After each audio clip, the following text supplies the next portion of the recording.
Welcome back, you guys, to Choking Hazard. My name is Zach, and today we're going to be doing another episode of Lovecraft Country, excuse me.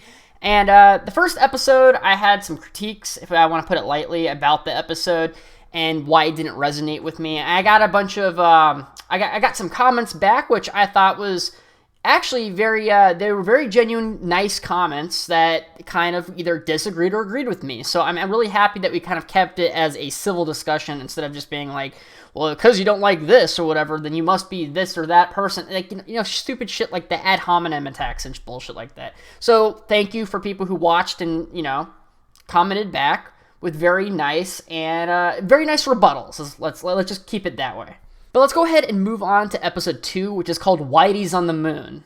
I get that they're trying to make this part of the show really funny in this beginning of the episode, but the problem is, at least for me, is that they're so, unnaturally happy right now, which I know they're just trying to be a little more flamboyant and funny and, keep it kind of lighthearted. Given the circumstances of where they just came from, where they were getting hunted down by vampires in the middle of the forest, to these white supremacist looking people at it looks almost like they're at a plantation house. They've been attacked by crazy white folks this entire first episode, right?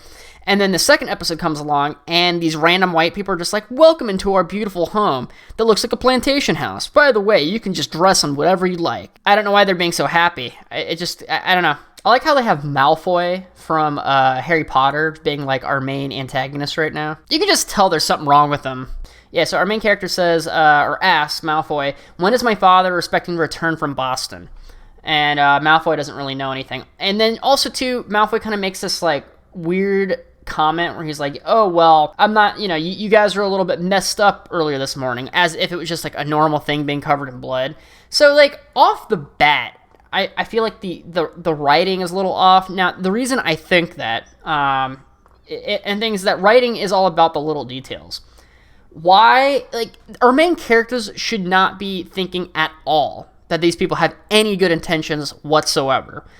The Malfoy over here on the left, he's acting, he looks crazy, first of all, right? But two, he just kind of has this demeanor about him where he's just completely chill that he showed up to his house completely covered in blood.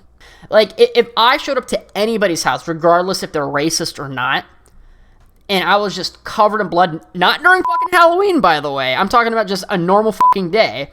Someone would be like, what happened? You know what I mean? No one's going to be thinking that I'm chopping chickens' heads in the backyard or something like that, making myself a chicken dinner, So the fact that these guys, these really rich, really well-dressed, plantation-owning white people are just going to welcome 3 black folks into their house after being covered in blood, after the context of this entire state being completely filled with white nationalists, right? Makes absolutely zero sense that any of our main characters would even be okay being in this house for 2 fucking seconds. See what I'm saying? It's just basically every red flag's going off, and the only character that's kind of oh, this is kind of strange, is our main character. Everyone else is just oh yeah, everything's so nice in here and stuff like that. It's dude, those are just trinkets meant for you guys. It's supposed to be bait. It's what it is. It's bait, and you're falling into it. Now, I would be out of this house so damn fast. There's nothing good coming out of being in this house. Okay, so then he asks, what hotel are they at in Boston? And Malfoy's like, we don't have telephones here, sir, so even if we knew, which he doesn't give an answer to the question that he asked, he just says, oh, well, we don't have phones here. I would have asked, that's not what I fucking asked, man. You know what I mean? Answer my question. So this is Titus Braithwaite, which is, he looks like a KKK member. And he was the original builder of this house. So we figured that out here. There's a little bit of dialogue about that, which is nice background information. So the uncle asks Malfoy, well, how did Titus come about his fortune? Because their home is so fantastic and whimsical. So he's like, oh, well, how'd you get the fortune? Considering he was the original maker and the house is obviously very old, and you have to have a lot of money. I mean, even now, you were going to need a lot of money to build a house like this, but back then, you'd have to be super rich. So what came about? How did the money come about, Good question. He said shipping. Which just is, so then the friend of our main character, the hot chick, says, oh, that's just code word for slavery, which probably it's kind of like a slaver's house, you know what I mean? Or a, what would you call it? A plantation house. It's not a plantation house because you have to have like things to grow on a plantation, but you get what I'm saying. So look at this creepy ass face right here. So he ends up explaining that this lodge was burnt down during some sort of, he said equinox? I don't even know what the fuck that means. But anyways, this place burns down and kills everybody inside, including Titus, which is the guy who built this place. And when he says everyone died inside, he gives this creepy ass grin, which is just like, oh, well, that's foreshadowing. Some sort of bullshit happened here, like some sort of ritual sacrifice or something. Now, I'll have to admit that the writing actually right now is not bad. It's not bad at all. I'm okay with it. They're kind of drumming up slowly what's going on. You have a little bit of mystery, like why are we here? What's going on? They go into the backstory of the mansion, the Titus, the guy, how he got his money and fortune, and then he leaves off with a little bit of foreshadowing of how it exploded or caught on fire or whatever. We'll just call it exploding, because later in the episode. But everyone died in the lodge. He gives off a creepy smile and he says, except for one. And you're like, bum, bum, bum. Like, you understand that there's something coming, you know what I mean? You're like, okay, someone, like, is that someone we're gonna meet here soon? All right, and then here's the next mystery. So he says, how can you even be eating after what happened last night? And obviously, because there's so much gore that happened with the vampires and shit, anybody would probably be pretty like, oh, I'm okay. I'm probably not going to eat for a couple of days. But right now, she has no recollection of what happened last night. And she's like, duh, I don't remember, blah, blah, blah, blah. And then the uncle's the same way. He's just like, we took a nap? I don't remember anything. And then he even says, he says, remember those monsters that attacked us in the cabin? And then he goes, what cabin?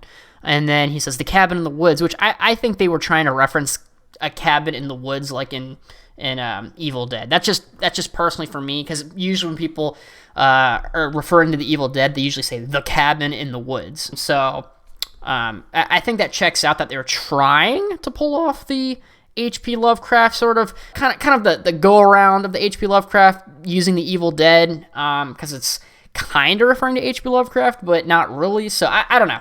That's what I think. I think that checks out. All right. So here's another thing that's kind of there's another question mark that comes up.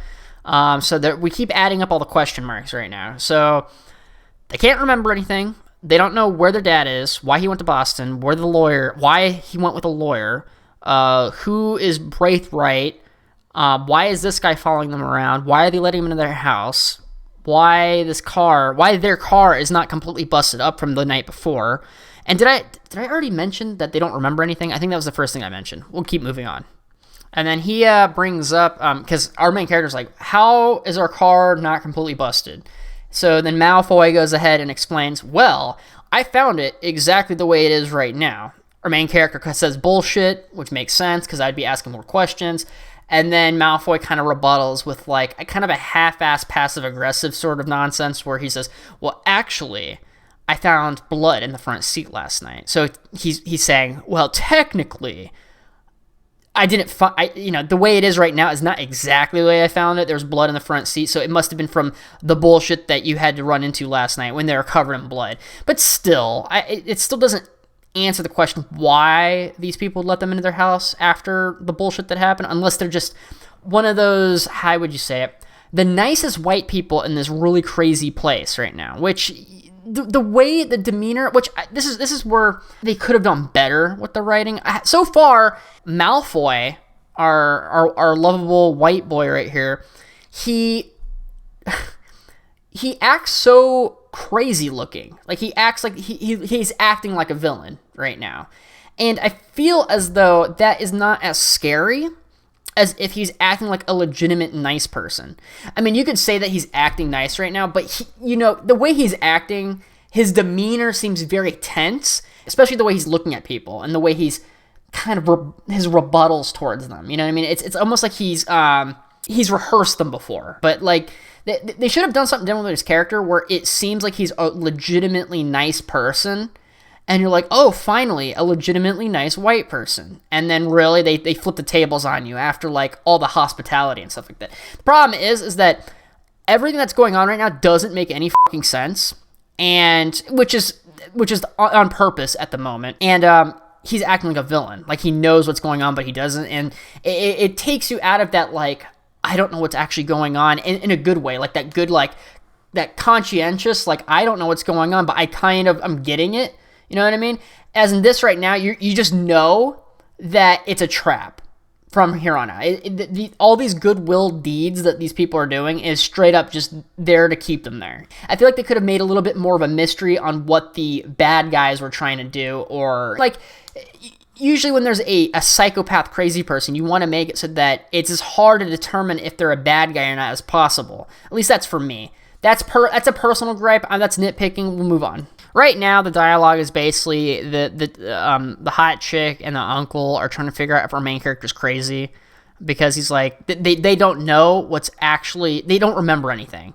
And what's kind of interesting, though, is that they know that they don't remember anything, but they're also kind of concerned about our main character because he supposedly knows something that they don't know.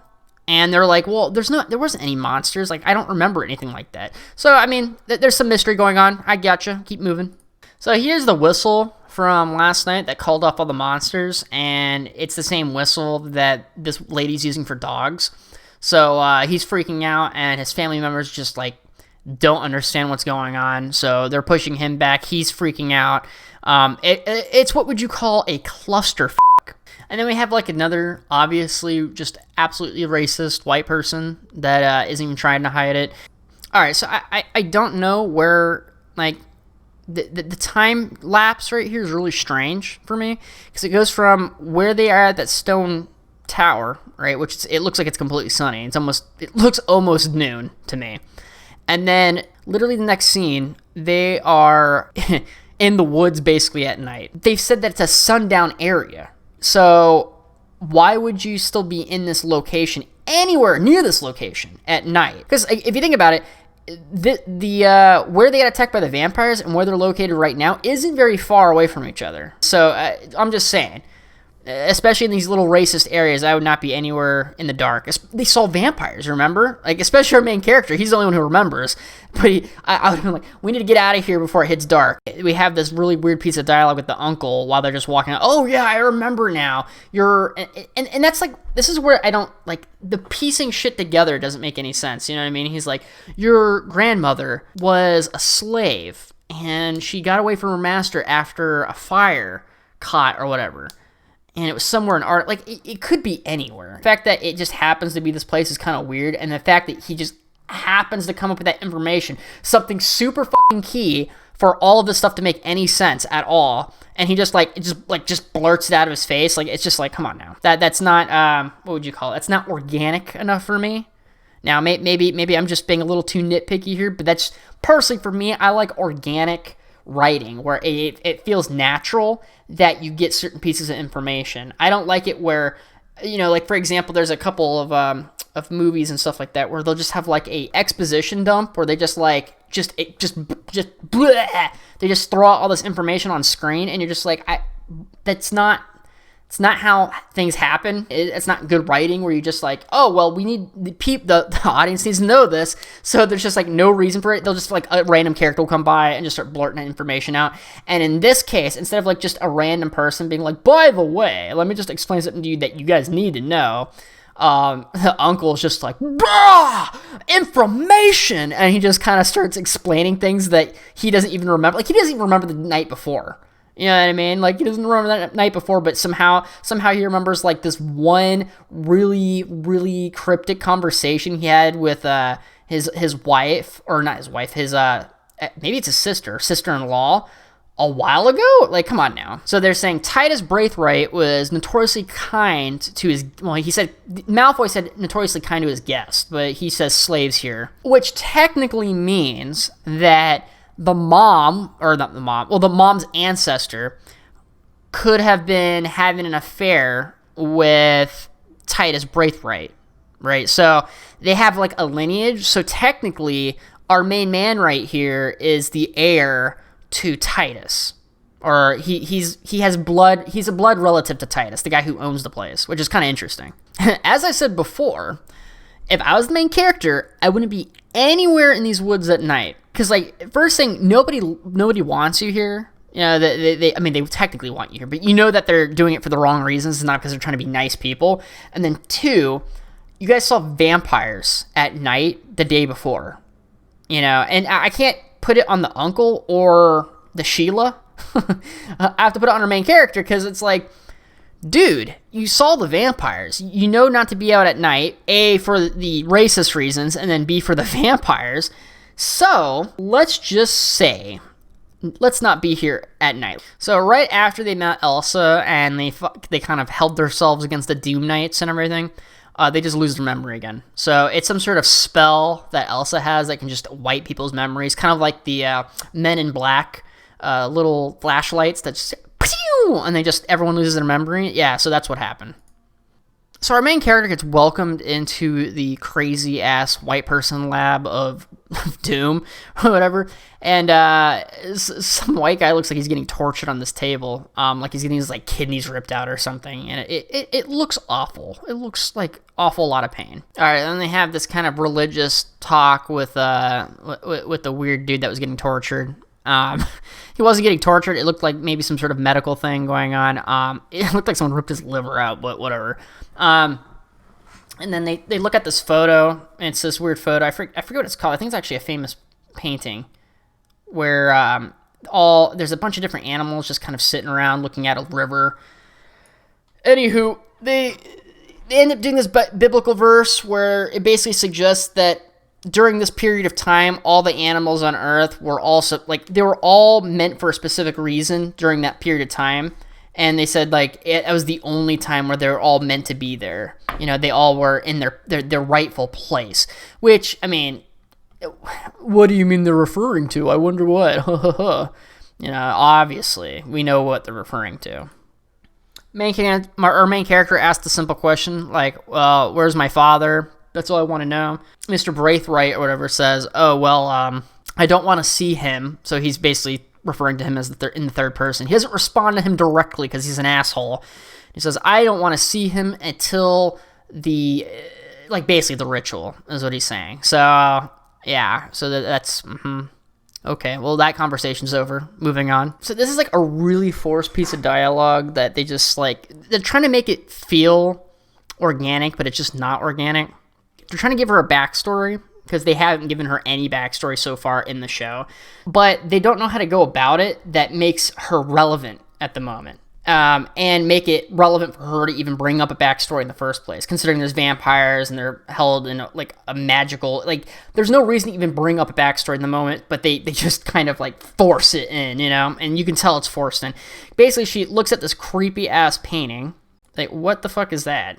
It looks like it's shitty photoshopped onto a canvas. It just looks bad. It's a horrible painting. Though I walk through the valley of the shadow of death, I fear no evil, for thou art with me. You know what I mean? He just brings up that really, really redundant poem that they always use for fucking everything.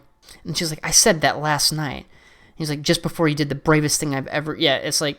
And then she brings up how she's like, I can't believe I even remember that verse. That verse is easy to remember. That is one of the most well-quoted verses in the Bible. So the fact that she's like, I can't even remember that.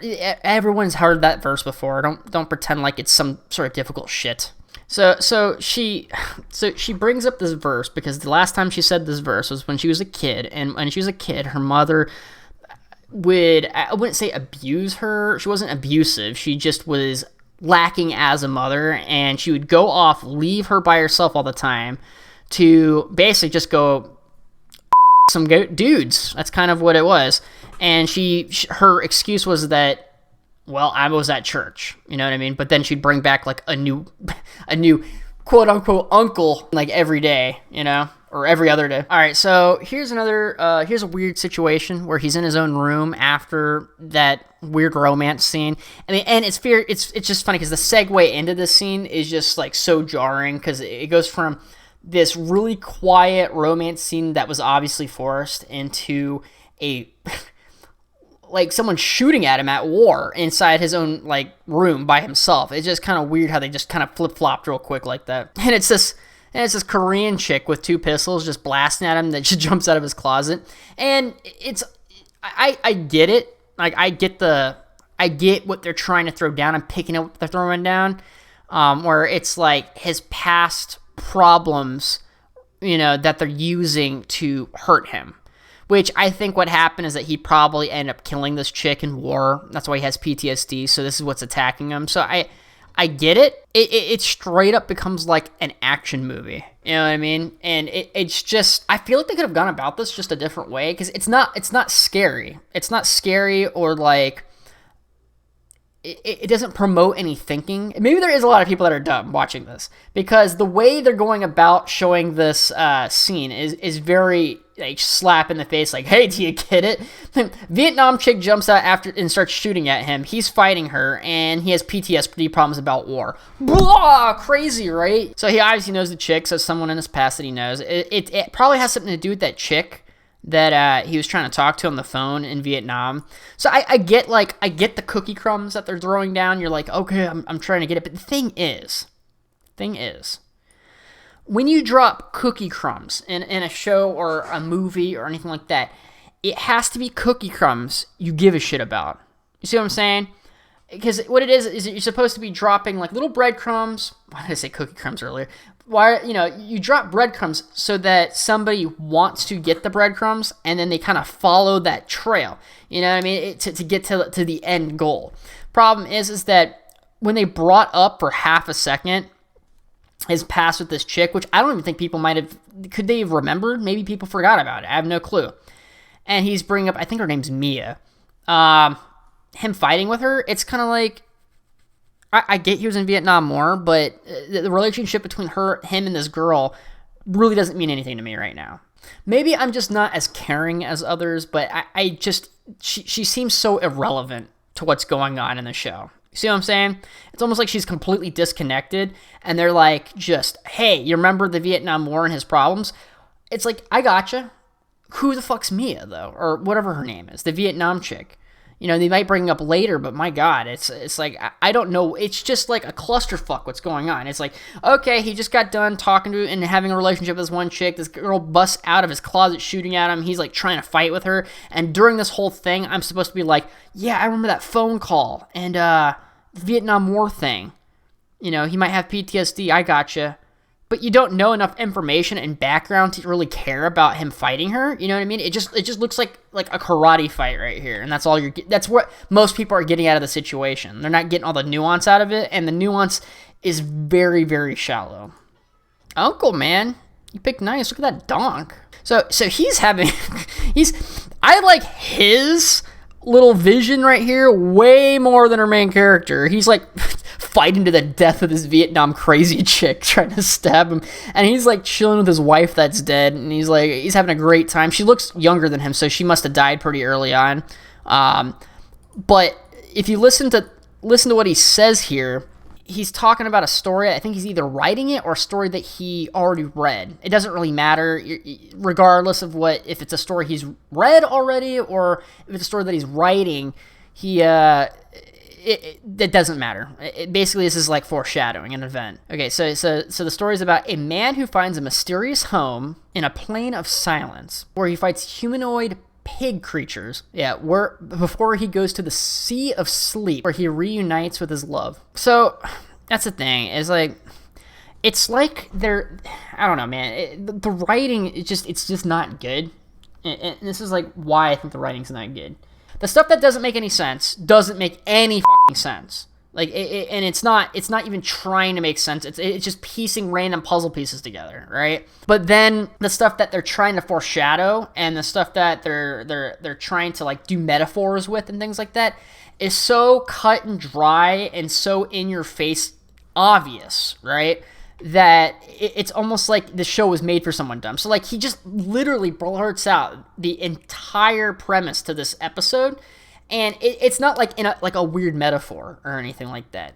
He's basically saying, the story's about these people, this guy who finds a mysterious house, and he says, in the tranquility of silence or some stupid shit like that. That you can just erase that part. And he's like, where he has to fend off a bunch of humanoid pig creatures. I'm like, I wonder what those were. And then he's like, and then he gets reunited with his long lost love. And it's like, Are you talking about yourself, buddy? I mean, this is is literally beat for beat of what's going on right now. And then he's just like, and then he finally, he finally dies or whatever. And you're just like, I wonder where this is going to be going. So, yeah, this is what I'm getting out of this next little commentary with the wife and him and the uncle. She basically is like, they go into this conversation about, like, there's a what-if game, and what if you could do this, and what if you could do that. And they end up bringing up, like, what if you could fly, what if you could use magic, and what if you could do, all these, like, crazy things that you couldn't normally do, right? And that's great. Well, they give a little bit of backstory here, which is nice, but it's also kind of forced backstory, is what I'm saying. They literally bring in, like, his wife from the past as, like, an apparition randomly with this magic for, like, the reasoning to even bring back the wife as an apparition in this house area, it just doesn't make any sense, but we'll get into that in a second. She basically explains, like, well, you could do all these things, with your children. You could fly with your children and me and blah, blah, blah. So I'm assuming that his children died already, and she died, and basically what happened is that he probably fought with depression.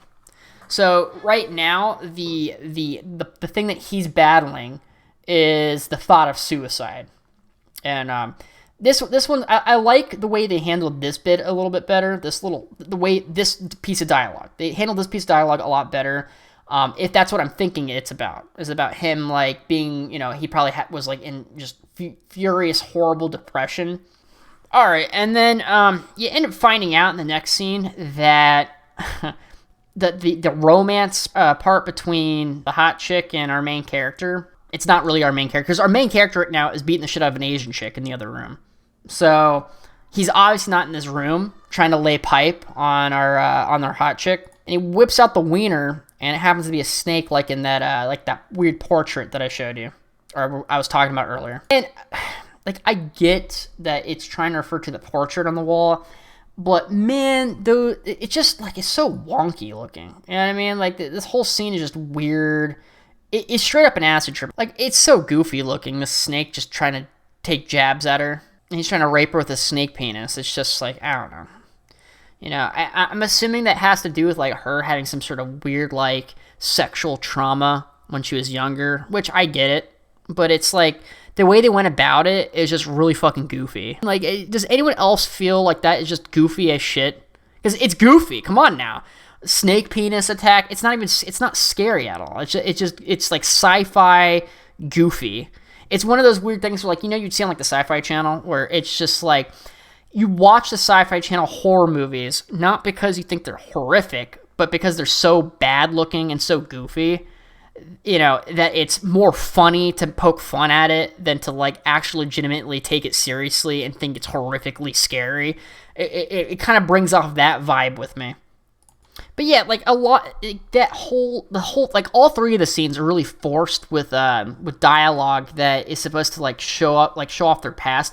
But how it's forced is that why they're even seeing all these things and, like, oh, like, their weaknesses and blah, blah, blah, is because there's just evil white people that just want to see them get tortured. That's all. And it's like, that. It's just forced. It's forced dialogue, it's forced backstory, it's a forced convoluted plot, and it has nothing to do with the situation at hand. Him having fucking issues with Vietnam has nothing to do with the situation right now. Her being afraid of rape and maybe love for our main character has literally nothing to do with anything right now. The uncle talking to his wife and how his past, whatever, his family died, blah, blah, blah, has nothing to do with the situation right now. And the reasoning for those mirages / like acid trips going on our main characters, the reason for that is that, well, hey, we have to have entertainment for the white people. It's like, it has nothing to do with this. It's just so forced, man. Like, I don't know how people don't see it. Okay, and then this is another really stupid piece of dialogue. This is wild. It's stupid. I'll give you a breakdown in a second. So he's like, "You guys are in a club, right?" And everyone's kind of like, "Yeah, I guess." And then he says, "I happened across your bylaws earlier." So So he explains that he's a Freemason himself, so he understands like rules to a club and shit like that. It's pretty simple. So, and then he finds out there's a loophole when he was reading these bylaws off screen, I'm guessing, where basically the only way that a colored person can become a member of this club, aka, this weird magic club that they're in, is that if there is a direct descendant of Titus, right, which is the guy who originally made this house, was I guess you call it the actual Magic Grand Wizard KKK member, and who also probably had sex with our main character's like great grandmother. So technically, our main character is a descendant of this guy named Titus, but they don't really like prove that in any way. The main character's grandmother just escaped from Artem as a slave, and you don't really know like if she had sex with the master or anything like that. The master was really nice to the slaves, like he'd have sex with them, but that doesn't really prove that he is a direct descendant. You need more proof than that, is all I'm saying. So he goes on to explain, like a lawyer, that through the bylaws and all this stuff, this is also very forced. Like, when the fuck did they talk about this? They kind of talked a little bit about how the main character could be a descendant of this guy named Titus. Could be, but you're not like certain. There's no like there's no documents. You have no clue. They don't even look alike. It really doesn't make any sense, right? The dad, which went there to see if he was a descendant, right, and to get this shit written down, kind of disappeared. So you don't really know. So the fact that they're bringing this up as like an actual argument in front of like all these white people, that let's be honest, don't really give a shit if he is part of the the magic cult white people group. At any point, they could just be like, hey, vampires, get them. Boom, done. I don't know how this is supposed to fix the situation or help out anything. Doesn't really make any sense. And our main character just kind of stands up and just like big dick vibe energy. You guys, anyone who's not this guy right in the middle should just get the fuck out. I don't understand. Like, the main characters need to like understand what leverage means. Like, if you have leverage, then you can say stuff like that. But if you have absolutely zero leverage, like, what is the leverage you have? Like, they don't, like, most of them, I don't think any of them care if he is actually blood descendants, if they're racist white people. So how's it like, oh, well, because I'm a descendant, I have some sort of magic power that makes you, like, you have to grant my wishes? Like, it just doesn't, no. It sounds like he says Titus used the book of memes to become powerful, but I know it's not memes, it's something else.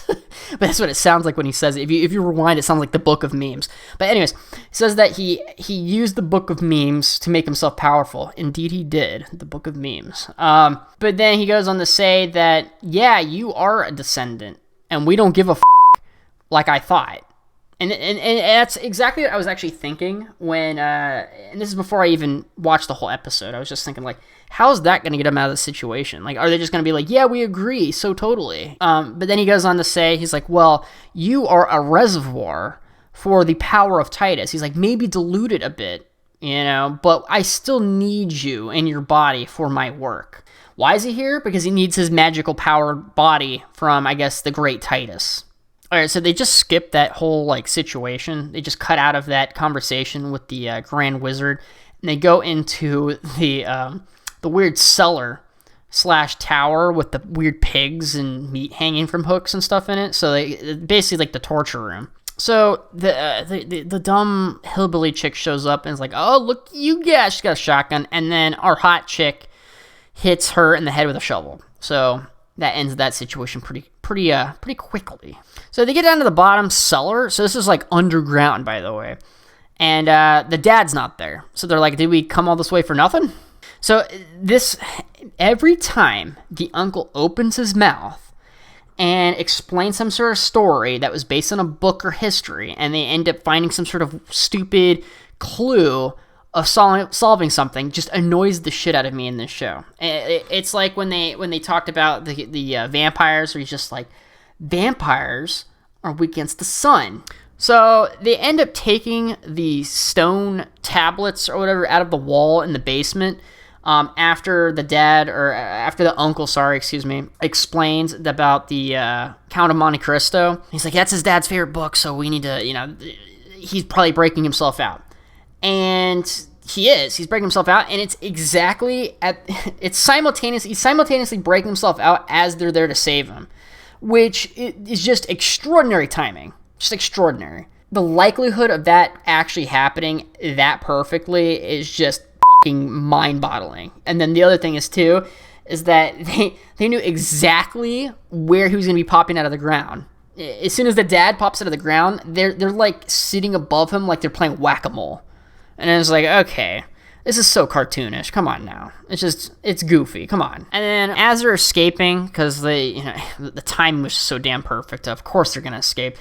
As they're escaping, they run into a magic force field barrier. And that's just straight up overt magic that's just so in your face. You might as well see Gandalf be on the front, like just in the street, just being like, "You shall not pass," and then just slam into an invisible wall. Shall not pass! You know what I mean? Like that you might as well be doing that at this point. So as they're getting out of the car, they get smashed into a force field, like in the movie Cabin in the Woods, which is kind of ironic, actually, that they had a cabin in the woods in this show. Anyways, moving on. The hot chick gets shot. Gets shot right in the gut by one of the whiteys. Now, personally for me, so after they slam into the wall and they get, the whiteys shoot him and they get taken back to the house for, I guess you'd say, preparation for the ritual. Our main character's getting washed up for this big ritual thing, which I get it. I guess you have to be healthy and look good for this the ritual. They have Marilyn Manson playing, which is kind of strange because isn't like this show supposed to be like based in the 1960s? It's like 1950s, 1960s. The show has had moments where it is like jazz music and like old-timey music to kind of get you immersed into the old-fashioned world that they're living in. But then they just kind of bring up Marilyn Manson during this scene, and it just feels like a tonal shift that just isn't warranted. And maybe I'm nitpicking here. It's just the music doesn't fit the time period, nor does it fit the situation that he's in. So they're trying to do this spell about Adam and Eve or some bullshit like that. It doesn't really matter. It's actually very convoluted. But anyways, they're like, we need the blood of the man that wielded that power the best or whatever, which is the Titus guy, his bloodline. So they're like, we need to sacrifice you and use your blood for this ritual. And he's like, great. I don't condone this, is probably what he's probably thinking. So during this scene, they also show the mirror on the wall that is basically it's like a camera showing into the room where his uncle and his chick got shot. Our main character's uncle and chick, and at this point, you might as well just have fucking Snow White and the Seven Dwarfs come out and Gandalf and Harry Potter, and it's just so overtly in your face, the magic in this show. You might as well be just bringing out wizards, straight up like wizards with staves and a beard and lightning coming down from the sky. It's just, I don't know. And a dragon. Bring a fucking dragon into it. Basically, too, I think I forgot to mention this, but basically, he makes a deal that if he goes through the ritual without being like combative, during this whole thing, his mates will be healed. So that's what happens. He literally walks out of the room and they just heal instantly. Now, I actually think this is actually kind of I kind of actually like the music here, because at first I was thinking like, okay, this is like, I don't know why they bring up this the Whitey on the Moon song is what I was trying to say. But it actually goes kind of well with the weird cultist chant that's going on with the wizards and stuff like that. So I do like, I will give thumbs up, I will give credit when credit is due when they do something, interesting or different. Oh, by the way, I forgot that I mentioned, remember, you might as well have Gandalf with lightning and shit shooting from the sky and stuff like that. Well, there it is. So this is close to the end of the show, or not the show, but end of the episode. Sorry, excuse me. And they have lightning and shit shooting everywhere. There's 3 orbs. There's this gateway arch that is supposed to open up. Lightning's supposed to touch our main character and then shoots off flames. It looks like flames. It looks like Estus from Dark Souls or something. And then it makes the portal kind of resurrect right in front of him. And the graphics look fantastic. So the uncle turns out the uncle isn't actually healed. It's just her. So I don't know actually what's going on with that. They don't really explain that because I thought the deal was to heal both of them. You know what I mean? But I guess not for some reason. They don't really explain that. So his grandmother, looking pregnant and shit, is just running the fuck off with this fire just right behind her. Now, I understand that it is to kind of show the kind of time lapse of what happened with her. She ran away and the whole place burnt down because of what it might have been her actions. It might have been something else. I don't know. They don't explain that. But they already explained that she ran out of the place. So they're just kind of giving the visual representation of it right now. But yeah, so it was just weird that they had this weird electricity, had the gateway, and then once it fucked up, it exploded, turned everybody into stone. We don't really understand why, but I guess it just turned everyone into stone. Like he's damn Medusa or something. And then they have that whole like really cliche thing that they do in almost every action movie where there's like that countdown self-destruct mechanism when the bad guy doesn't get his way. And they do that in this. Basically, after the shit doesn't work as planned, he just has to run out and try not to die from the collapsing building. After he makes it out, everything's broken down, and yeah, it's definitely like one of those normal action movies. There's good acting at the end with our main character because his uncle died from the gunshot, which was foreshadowed like 5 minutes ago, with his story talking to his wife about him dying and being with her forever again or whatever. So I actually when I was listening, the first time I watched this episode, I was like, oh, so he's gonna die. It's exactly what I thought as soon as I heard him say that, because it was like beat for beat what was actually going on, and then when he died at the end, I was like, oh, okay, well, all right. But yeah, the acting's good at the end, where they're all crying, and it's very touchy-feely. But I didn't really know much about the uncle, and yeah, he was a nice guy and all, and he was kind of goofy. Yeah, this is the second episode, man. I mean, your uncle's already dead in the second episode. I have not gotten, what would you call it, enough backstory with him, and I haven't gotten enough character development with that character yet for me to really care, like truly care about that character.